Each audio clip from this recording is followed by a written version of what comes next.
NLP की बात करेंगे, न्यूरो लिंग्विस्टिक प्रोग्रामिंग की।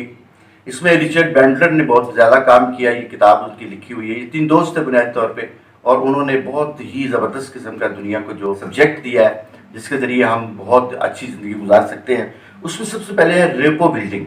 रेपो बिल्डिंग से मुराद आपके जो रिलेशनशिप के जो प्रॉब्लम होते हैं उनको हमने किस तरह से डील करना है। मेटा मॉडलिंग के ज़रिए से हम किस तरह से मेटा मॉडलिंग के ज़रिए जो है अपनी जो लाइफ है उसको बेहतर कर सकते हैं। आई असेसिंग क्यूज के बारे में उन्होंने ये बताया हमें कि हमारी जो आईज होती हैं, हमारी जो आई बॉल्स होते हैं, ये जब हम फ्यूचर में होते हैं तो ये किस तरह से बिहेव करते हैं, जब हम पास्ट में होते हैं तो किस तरह से बिहेव करते हैं। उन्होंने बहुत अच्छे तरीके से हमें, अगर फर्ज करें कि जब आप ये सीख लेते हैं और आपके सामने कोई अगर फर्ज करें झूठ बोलता है तो आप 3-4 मिनट के बाद ही उसको पहचान सकते हैं कि ये शख्स सच बोल रहा है या झूठ बोल रहा है, क्योंकि उसने आई असेसिंग क्यूज के जरिए हमें ये बताया है कि आप किस तरह से इस टेक्निक के जरिए सीख के हम किस तरह से लोगों को जो है वो पहचान सकते हैं। एंकरिंग, हम बुनियादी तौर पे या कभी भी जो हमारे अच्छे दिन होते हैं हम उनको याद नहीं करते, बल्कि हम उन लोगों को उस वक्त को याद करते रहते हैं जो हमारे प्रॉब्लम में या अनरिसोर्सफुल स्टेट के जो दिन होते हैं। तो उसने कहा है कि आप किस तरह से अपने आप को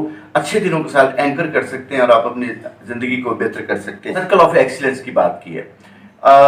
इस टेक्निक के ज़रिए भी हम अपनी बहुत सी ऐसी जो हमारी जो अच्छे हमारे दिन नहीं थे, जो उनको हम किस तरह से बेहतर कर सकते हैं। हमारी जो बैड हैबिट्स होती हैं उसको हम किस तरह से छोड़ सकते हैं, उसके लिए उन्होंने हमें रीफ्रेमिंग के बारे में बताया।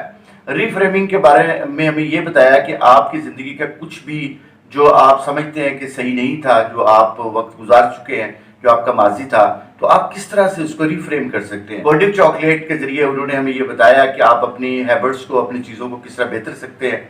फर्स्ट करें ट्रॉमा का कोई दिन ऐसा है जिसके ज़रिए आप वो उन दिनों को याद करके आपको कोई प्रॉब्लम आती है, ज़हनी साइकोलॉजिकल प्रॉब्लम आती है, तो किस तरह से आप उसको भी रिफ्रेम कर सकते हैं। ये भी एक टेक्निक उसने बताई है। उसके बाद स्विच पैटर्न है।